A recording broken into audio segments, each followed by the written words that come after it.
ఓరుగల్లు ఇలవేల్పు దైవం శ్రీ భద్రకాళి దేవాలయంలో ఆషాఢ మాసంలో నిర్వహించే శాకాంబరి నవరాత్రి మహోత్సవాలు చివరి రోజుకు చేరుకున్నాయి.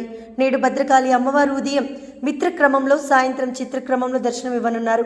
మరియు పూర్తి శాకాంబరి అమ్మవారిగా నేడు భక్తులకు శ్రీ భద్రకాళి అమ్మవారు దర్శనమిస్తున్నారు. అమ్మవారిని 1 టన్ను వివిధ రకాల కూరగాయలను ఉపయోగించి శాకాంబరిగా అర్చకులు అలంకరించారు. నేడు అమ్మవారిని దర్శించుకునేందుకు ఆలయ సిబ్బంది అన్ని ఏర్పాట్లు పూర్తి చేశారు.